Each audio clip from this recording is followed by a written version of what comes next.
Hello and welcome to the Amplifier Podcast, the show where the best in business discuss how you can grow your business best. I'm Wyatt McPherson, I produce this show, and this week our host Don Cooper is joined for the final time by the creator of The Dream Architect and a longtime wealth advisor, Bryan Sweet. The show for his final of 3 episodes today, discussing how dreaming bigger and smarter can help grow yourself and your business most effectively. This episode, they focus on how proper coaching can greatly assist with accomplishing your dreams and how it can even help you dream bigger and smarter. Of course, everyone has dreams, so this is a fantastic conversation for any entrepreneur, so make sure you check out our other 2 episodes with Bryan and ensure you subscribe so you never miss any in the future. But with all that said, I truly do hope that you enjoy this episode of the Amplifier Podcast. One of my purposes in life is to help 5,000 companies never hurt anyone. And I have over the last 8 or 9 years developed a culture coaching methodology using some digital technology to empower workers and supervisors and managers to have a safety system that is much more engaging and much more informative to help people make better decisions so people don't get hurt.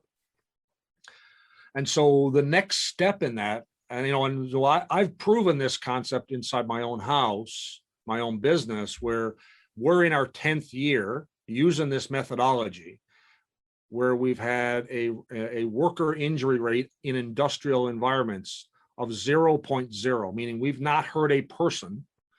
And that might be just stitches, like nothing, no recordable injury since May of 2012. Amazing. And so that was the methodology. I've got the know-how of the system and of the coaching and of the leading and lagging indicator sort of dashboard information that empowers people to be much more informed and much more aware of what their risks are. But the next evolution of that was digitizing it and turning into a platform for others. And so, for several years, I was procrastinating on this, going, well, I'm going to have to probably spend $1 million to develop this platform. And then I found a who. And it was only after Who Not How that I thought about this differently. Well, I need to find a great developer who I can partner with, because he'll know how to build it. I'll know what to build. And together we can do it and share in its value and create the value faster. And so we're doing that right now. We're building that platform together in partnership. He's putting in his expertise, I'm putting in my expertise, and we're creating this product. And neither one of us are spending money on each other. We have a new partnership with this new solution.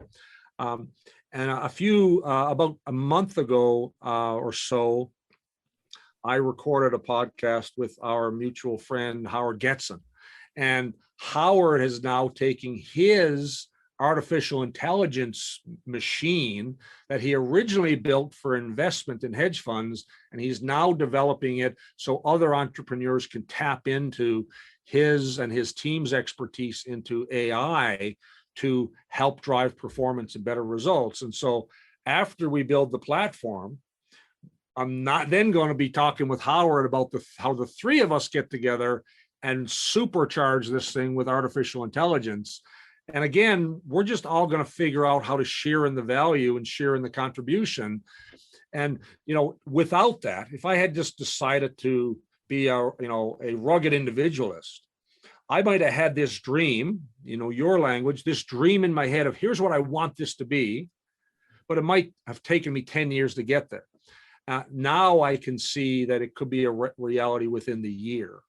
And it has everything to do with this idea of collaboration and who not how, and having partnerships where you each put things in and you all share in whatever way you decide to carve up that pie. But the pie has gotten so much bigger. So who cares, right?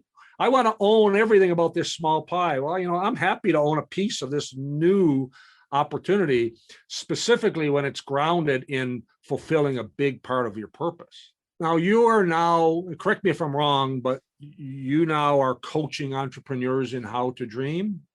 Tell me, is that my understanding of Dare to Dream and what you're doing there?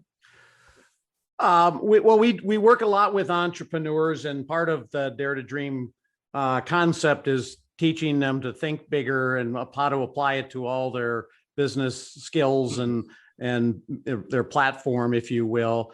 The biggest part of our dream architect is more applying to our clients, a lot of which are business owners in addition to that. So kind of a combination.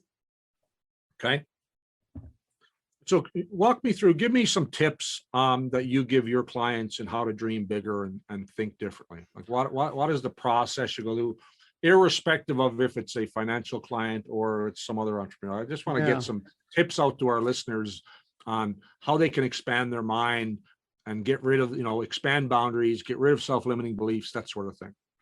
Yeah, there's several things that we have found. And when we created the Dream Architect and wrote our first book, Dare to Dream, subsequently, we realized that there should have been a prequel to that, which actually deals with the 10 kind of principles that you probably need to know to think differently, that would allow you to believe that you can accomplish anything and dreams are possible.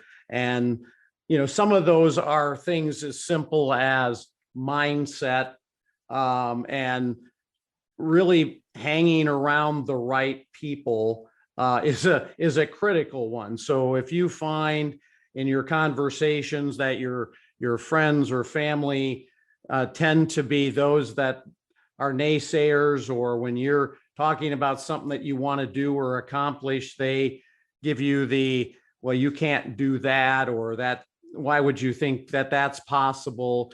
Not that you would ever disown your family or friends, but you just want to be really conscious of that mindset and that thinking that they're having, because as we talked about earlier, what you fill your mind with will actually be the things that your brain will find reasons to accomplish, whatever that is.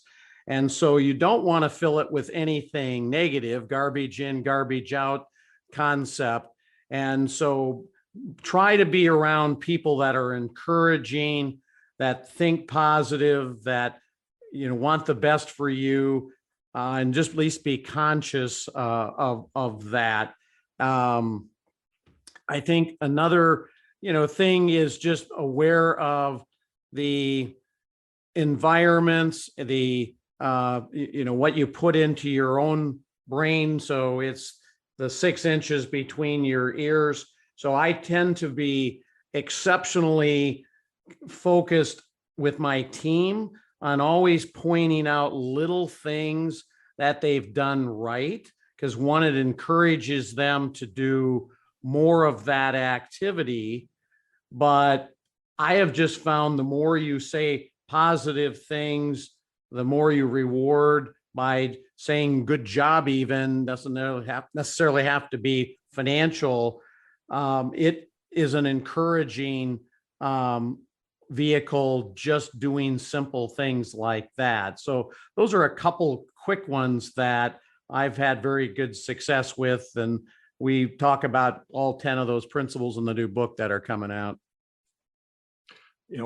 Before we started the podcast, we were talking about the new book that we're all reading that our friend Joe sent us, which is called The Art of Impossible by author Stephen Kotler, who Stephen is in our sphere of networks that we all operate in. Great book. I read a lot, and that book to me was certainly one of the best in the last 6 months, maybe even 12 months that I've read. Maybe not quite 12 months, because last summer I really did and all winter I did a lot of deep work with Dr. BJ Fogg, and actually BJ was on the show yesterday, so there's an episode of BJ coming out. Oh, fabulous! BJ's work on behavior design to me was changed the direction of how I worked in a lot of ways. This one was actually really supportive of that, because BJ's talking about designing behaviors. Stephen goes deep into neurochemistry of how our brains work and how we get into high levels of productivity, that he calls flow. Yep. And one, just trying to connect the dots with what you were saying there. One of the flow triggers that he talks about is getting consistent positive feedback so that your brain stays in that high productive zone, and that you are pushing yourself just a little bit past your comfort zone.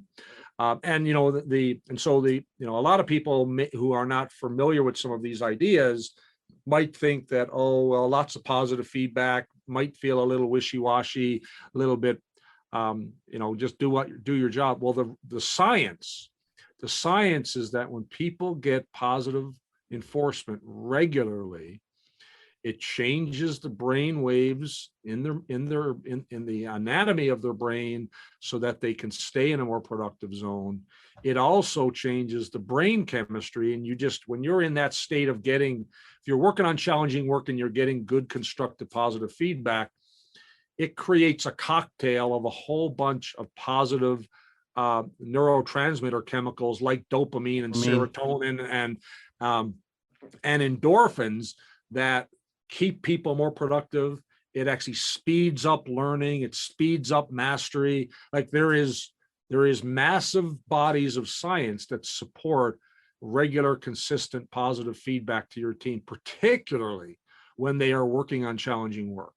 And so there's deep science in what you're talking about with that piece of in Dare to Dream, or your new book, Dream Architecture, and that feedback mechanism. And the science is in. I mean, there's lots of things that people say the science is in on, but when it comes to neuroscience, that is one of the tried and true proven ways to keep people in flow. Encourages productivity, improves focus, accelerates learning towards mastery. And if you're running a business and you want people to be successful, those are the things you want. Absolutely. And it doesn't take much effort to say something positive on a continual basis to get those kind of results. 100%. Your book is coming out on November 1st. Where can they get it? It'll be on Amazon and a lot of other book channels, but that'll be probably the primary one. Okay. And Bryan, if people want to work with you, how do they reach you and talk to you? Probably the easiest way would be just send a note to my email at Bryan, Bryan, @sweetfinancial.com, and more than happy to answer any questions or seek any information you might need. So for all of our listeners, all of the details on how to reach Bryan, on a link to get his book once it's published, to email him, to find his website. We'll make sure we publish those on the show notes. Bryan, this has been an absolute pleasure. I love the idea of daring to dream and all of the work you're doing to create that mind expanding potential for anyone who's listening. And I really embrace the fact that it's not just about the entrepreneur, it's about the contribution to their purpose. And near and dear to my heart is that contribution that you can give to your family, that contribution that you can give to your teams, that contribution of helping your teams give it to their families, because my number one core value is family first, and family first is a really big bucket for me. Well, it's been an absolute pleasure to have this conversation with you, Don, and I love like-minded thinkers, which we are, and so it's been a treat for me also. Fantastic. Dare to dream, Bryan. Hey, dare to dream back. And there you have it. Thank you so much, everybody, for listening to this episode of the Amplifier Podcast. If you'd like to get in touch with either Don or Bryan or find out more about what they do, then you can do so anytime by following the links in this episode's description. Make sure you leave a 5-star rating. It truly does help us out a lot. And be sure to subscribe so you never miss any future episodes. But with all that said, I thank you so much for listening once again, and we shall see you next time on the Amplifier Podcast.